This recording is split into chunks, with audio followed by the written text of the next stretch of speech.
Hi, and welcome to a special one-on-one interview edition of Newsmakers TV. I'm Jerry Roberts. It is Tuesday, September 19th, 2023, just a week before our big screen showing of Citizen McCaw, the 2008 documentary chronicling the meltdown of Santa Barbara's historic daily newspaper, which is now in bankruptcy. More information on our website. Following the film, I'll be moderating a panel discussion called The Future of Local News. And I'm very pleased and truly honored to welcome today the leadoff speaker for that panel, Dr. Jennifer Holt, Associate Professor and Chair of UCSB's Department of Film and Media Studies. Dr. Holt is a pioneering researcher and one of the nation's leading authorities on new media. She earned her PhD at UCLA. She's the author or editor of 5 books on the subject, has published scores of articles in the field, and is founder of the journal Media Industries. Besides her teaching duties at UCSB, she has lectured widely on topics relating to digital media and policy across the nation, as well as in Australia, Canada, the Czech Republic, Denmark, England, Finland, France, Italy, and Lebanon, to mention just the first half of the alphabet. And she has received more than a dozen professional grants and awards.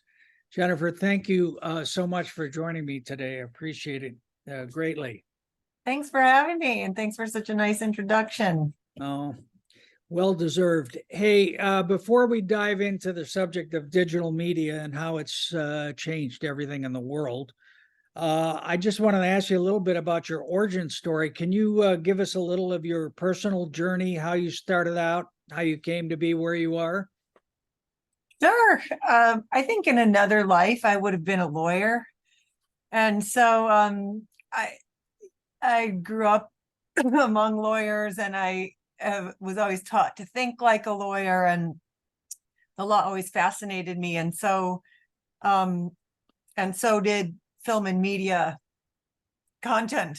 And so I did my undergrad degree in broadcast journalism because I was really interested in creating news and in the process of creating news. And I worked at CBS in New York City when I graduated, but I quickly realized that the news was not the happiest place to make a living. And the people around me didn't seem all that happy with their lives.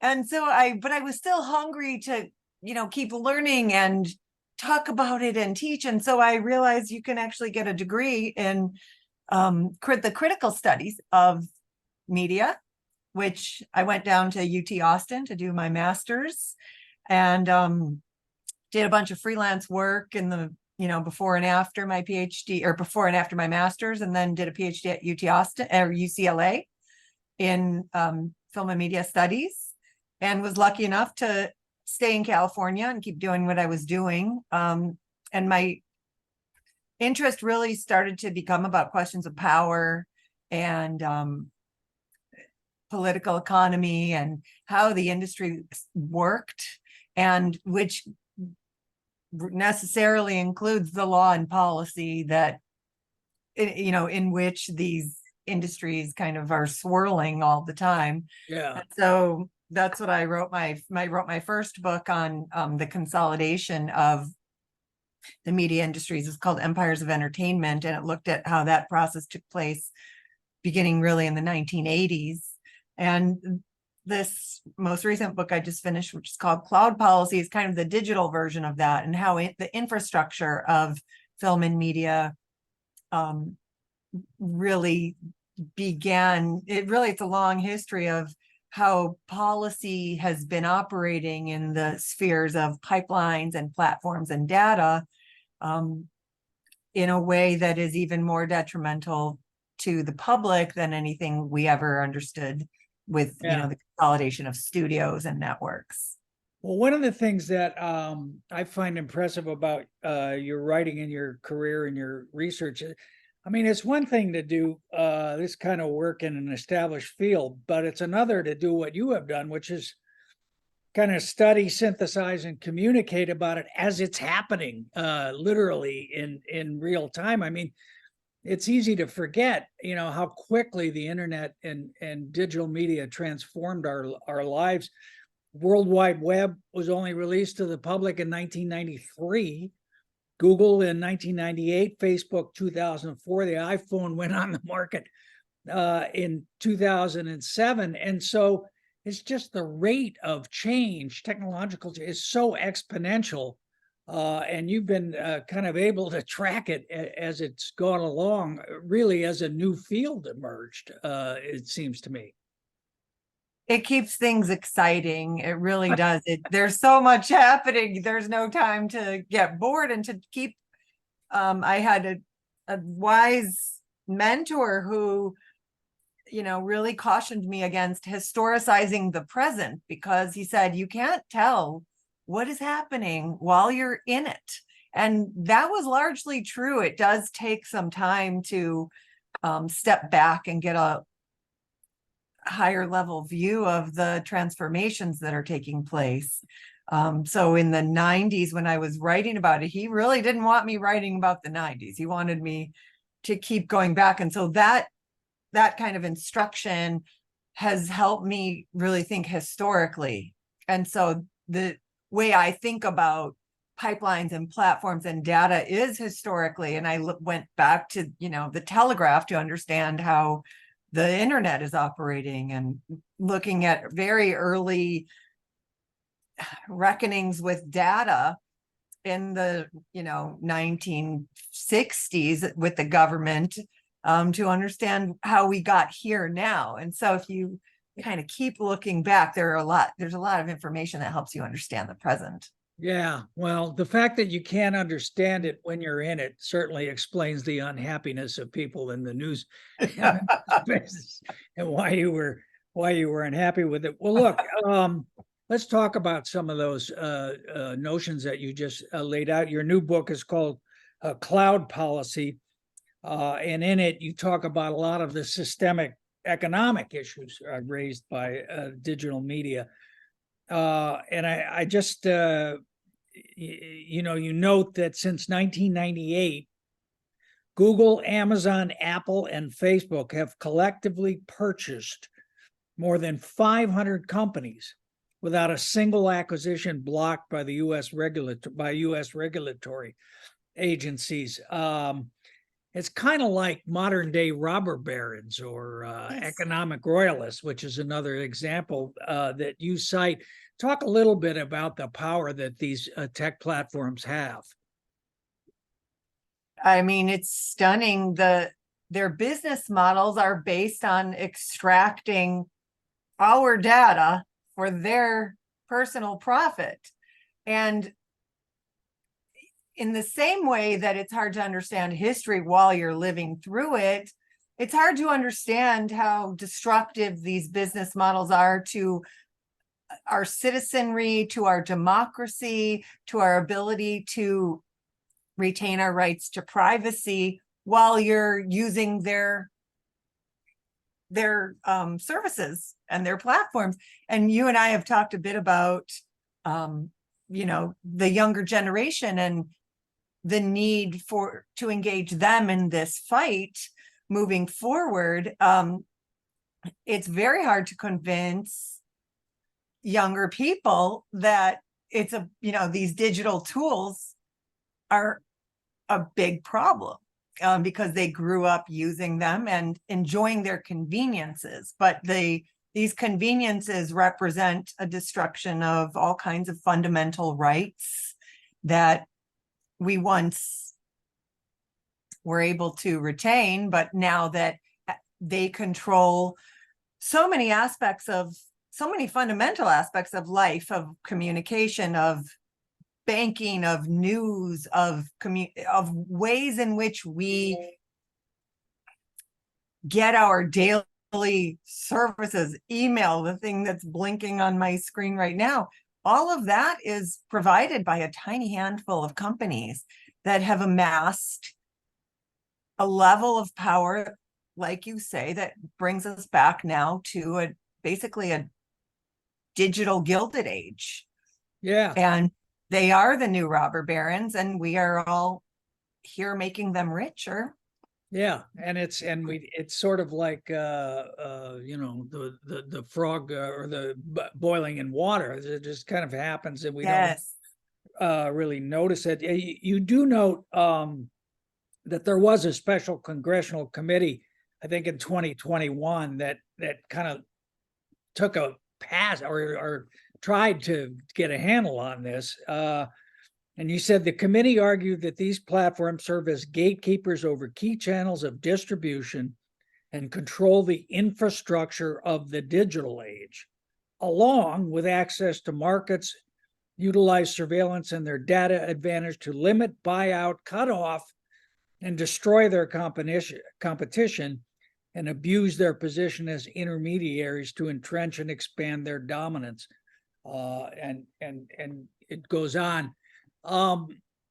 So there was this one congressional hearing, but beyond that, is there anything? I mean, and you make this point repeatedly. I mean, it's like the government is using sort of 20th century structures to try to get a handle on these 21st century developments, which they don't really seem to understand. I mean, is that an accurate read on what's going on? Absolutely. I mean, there were actually, those hearings were in 6-part. The congressional report came out on competition and digital markets, but there were 6 really fascinating separate hearings. One was devoted to news entirely, and they're all publicly accessible. I mean, not everybody gets as excited as I do to read congressional hearings, but I recommend it because it was a moment when all of this was documented, when this level of power was documented, and yet there is still nothing that has happened from it. There have been various bills that have been brought up in order to start kind of reforming the level of power that these companies have. None of them have received a vote, none of the legislative proposals, I should say. The Digital Platform Commission Act of 2022, which is a kind of most recent one that recommends establishing a federal body to regulate and oversee digital platforms. That whole bill articulates the really ongoing and expanding threat to the public interest as platforms increase their power.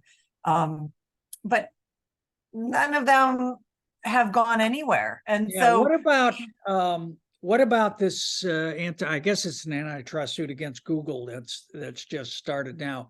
What do you what's the significance of that, and what do you think would come out of that one way or the other? I wish I was more hopeful. It's so sad. It's massively significant. The last time, the government actually somewhat successfully sued a tech company for antitrust violations was the 1998 Microsoft case. But since then, the tolerance for corporate size and scale in the regulatory arena has only grown. And so, the antitrust, the personnel at the FTC, Lena Khan is a brilliant steward of the agency. She rose to prominence with a really important article about Amazon and how it was kind of outrunning traditional paradigms of antitrust as we understood them, because it was functioning not just as a huge competitor, but also as the railroad upon which its competitors were forced to travel. Right. And so it was anti-competitive in ways that current laws and regulations do not account for at all. And so with her hire and with others like Jonathan Cantor and Tim Wu, who was brought on as a special advisor in antitrust, there was a real progressive kind of push from President Biden in this area. I don't think Lena Khan has had a real easy time of it, but we are seeing the Department of Justice launching another lawsuit. We are seeing the FTC starting to gather their own lawsuits and or cases, and we'll see what happens. I wish, I would love to be proven wrong and see something happen that is stunning, but the history of how time has tracked and the tolerance for corporate consolidation and power has only grown. So I don't know. We'll see. I would love to be proven. All right. Well, okay, so we've been talking kind of on the macro. I want to narrow the lens a little bit now and talk about local news. And you do touch on that in the new book. And as I mentioned, you'll be on our panel on the future of local news after the film showing next week. So you write that the social costs of these systemic failures of antitrust additionally extend to the public's ability to access quality, diverse sources of news and information, one of the hallmarks of a democratic society. And you note that since 2005, 2,200 local papers have shut down, and the number of newspaper journalists fell by more than half between 2008 and 2020. And presently, over 2,000 of the 3,143 counties in America, almost 2/3, have no daily newspaper, a critical democratic safeguard that is no longer part.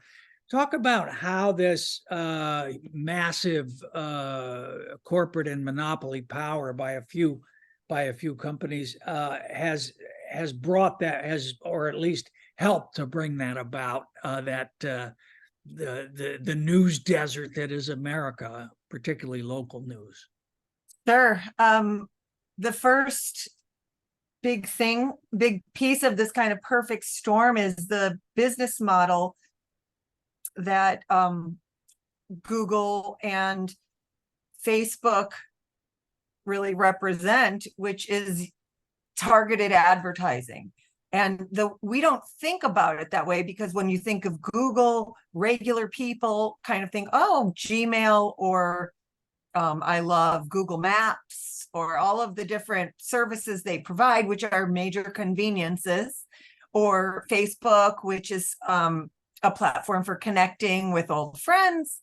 But what they are ad brokers. That's what these companies really are. And they have grown to the point that now 2/3 of all advertising expenditures are digital, which has left the traditional news industry in total free fall. So between Google and Facebook, or Meta, its corporate parent, they control 50% of US ad revenue now, two companies, and all of the infrastructure that buys and sells. It's kind of like a stock market that's buying and selling ads digitally nonstop. And so Google makes, between 90 and 95% of its revenue from its advertising businesses. So they don't just control the sales and represent the largest players, but they also own the companies that negotiate advertising sales and set the prices. So, Google owns DoubleClick, for example. They own Ad Exchange. And when they purchased DoubleClick after a bidding war with Microsoft for $3 billion in 2008, it bought the biggest server in the market in a merger that was approved by the FTC with no conditions. And at the time, the FTC said there's no evidence to support any theories of harm or concern on the effects of competition. And the kind of inability to connect these anti-competitive dots between Google's advertising business, Google owning these businesses, and its own websites that buy and compete for advertising dollars was really stunning. And of course, predictably, immediately Google began restricting its competitors' access to this information, privileging its own properties. And then by 2020, they were selling 85% of the advertising that they brokered to themselves. So that's one piece of it. But this was also the lifeblood of the newspaper industry, this money. And so that kind of funneling of revenue to big tech has led to catastrophic layoffs and consolidation and the construction of these news deserts. So that's one piece of it. The other is the kind of algorithmic culture that these companies live and die by, and only Facebook knows how it personalizes its feed for you. Only Google knows how, they don't reveal how their algorithm works.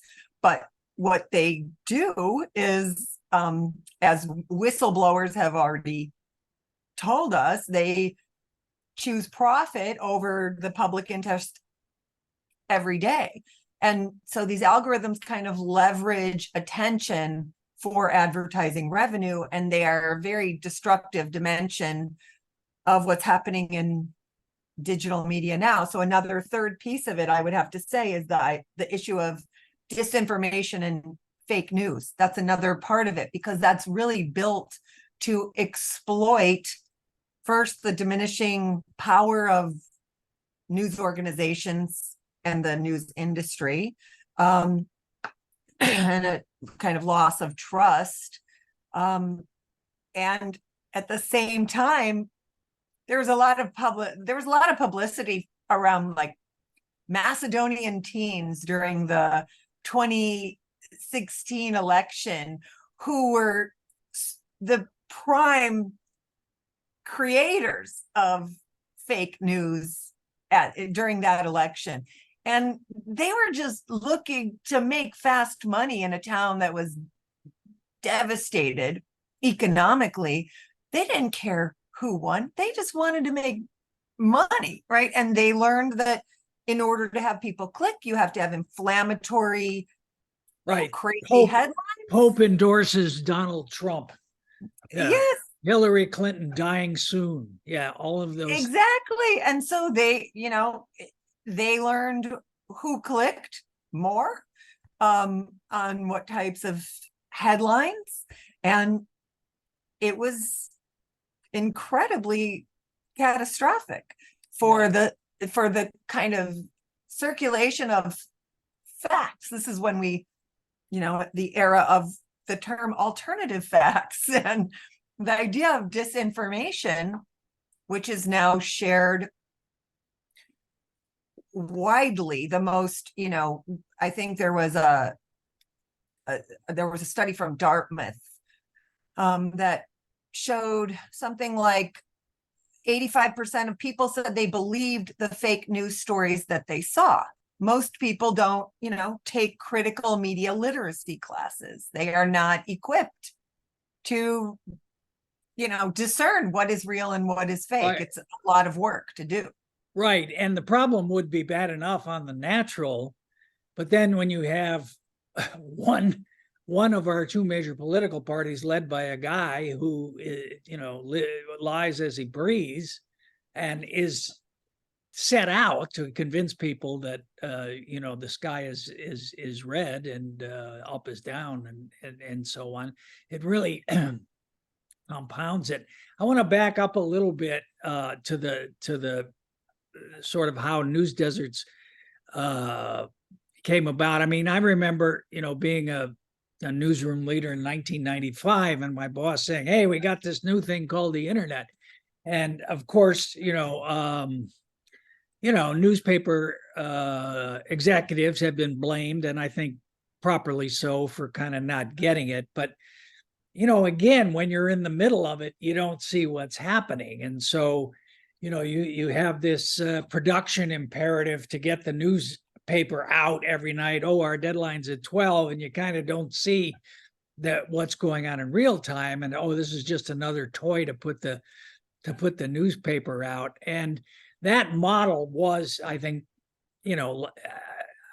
I don't think there was anything untoward about, the general audience model of attracting an audience and selling it to advertisers being blown up, because the internet could have much more targeted and niche markets. But it's the ripoff of the work, I think, of news organizations by the major platforms, and then doing that to monopolize all but monopolize the sale of online advertising. That is really crazy making, at least, from my perspective, the way that I look at it. Let's talk about the problem of social media a little bit, or the problems of social media, because now you have half of Americans or more primarily getting their news from Twitter or Facebook or at least, yes. Instagram. Talk about what the issues are there specifically. Yeah, I mean, like you were saying, harkening back to old newsrooms, I heard multiple times in the newsroom, and I'm sure this was kind of a common thing that editors would say: if your mother says she loves you, check it out, right? And so that kind of urge to check everything multiple times, fact check. Well, on platforms where now the reward structure is based on engagement, right? If you can get someone to click, if you can get someone to like it, that's the payoff. Not getting at truth, but getting engagement. And when Facebook, when Facebook overhauled its algorithm in 2018 to increase engagement, it was found that outrage and lies and misinformation and disinformation was the most prevalent type of content that was shared. And so the kind of incentive to fact check, to find the truth, to travel in factual information is gone, because now there's a lot of money to be made in inflaming the hatred that Americans have of one another. And really, democracy becomes the collateral damage of that, sadly. And so we are not looking for how to get at the, investigative reporting that takes us deeper and deeper into a topic, which is something that, news is supposed to give us, this information to be better citizens so that we can better elect people who represent what we want and hold power to account and root out corruption and all these things. Now, news is in an environment and in an ecosystem where outrage and lies are the currency of the day.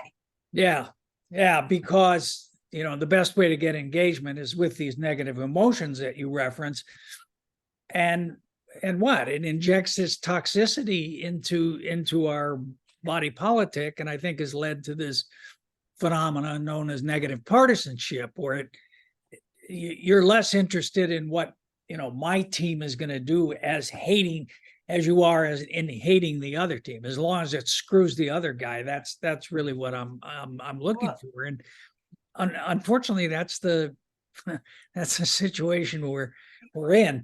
As long as we're fact checking just becomes something that negatively impacts profit.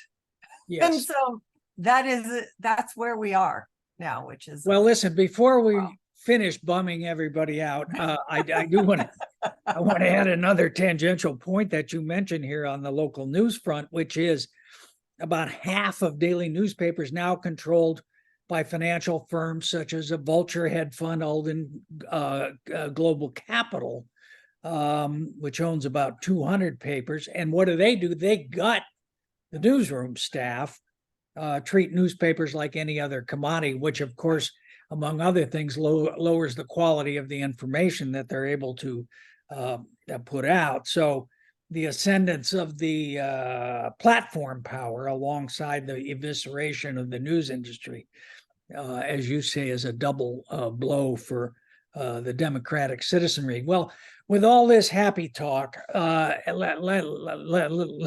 me wrap it up by asking you, do you see any reason for optimism in terms of how all of this, these changes, this rapid amount of change, the digital economy and digital information can help improve local news or expand local news in any way that we can take some hope from? Well, there are, Australia and Europe don't welcome these developments in the same way that the, capitalistic environment of the US does. They have stronger public interest traditions and public media traditions. So this is, even local news becomes imbricated in a global media landscape, right? And so there are developments over there that do give me hope. For example, Australia passed a law in 2021 that forces platforms to pay publishers for their news. And Europe is also kind of participating in a more forceful reckoning for platforms to have to pay news organizations. I also want to say there's a tiny newspaper in Charleston, West Virginia, the Gazette-Mail, that filed an antitrust lawsuit against Google and Facebook for monopolizing the digital advertising market and also the revenue that supports local news. And they argued that because of the vertical integration and market domination that was unlawful and anti-competitive, they said the freedom of press is at stake and the press itself is at stake. And this is really a David and Goliath story, but now there's 200 papers across the country that are uniting with the Gazette-Mail to seek back payment and future compensation along the lines of what's being offered to publishers in Australia. So, America is a pretty great, it has a pretty great history of, there are success stories, there are underdog hero stories, and I'm hopeful that this is one of them that can galvanize more local papers to take on these injustices. So banding together is one way I can see. All right, great. All right, well, let's leave it there. Jennifer Holt, thank you so much for taking the time. I really appreciate it. I appreciate your volunteering to be on our panel next Wednesday night after the showing of Citizen McCaw, and we will see you again then. Again, Jennifer Holt from UCSB, she'll be there with 4 other expert panelists, and we look forward to a robust discussion of the future of local news. Thanks again. Thank you so much. Thank you for watching Newsmakers TV.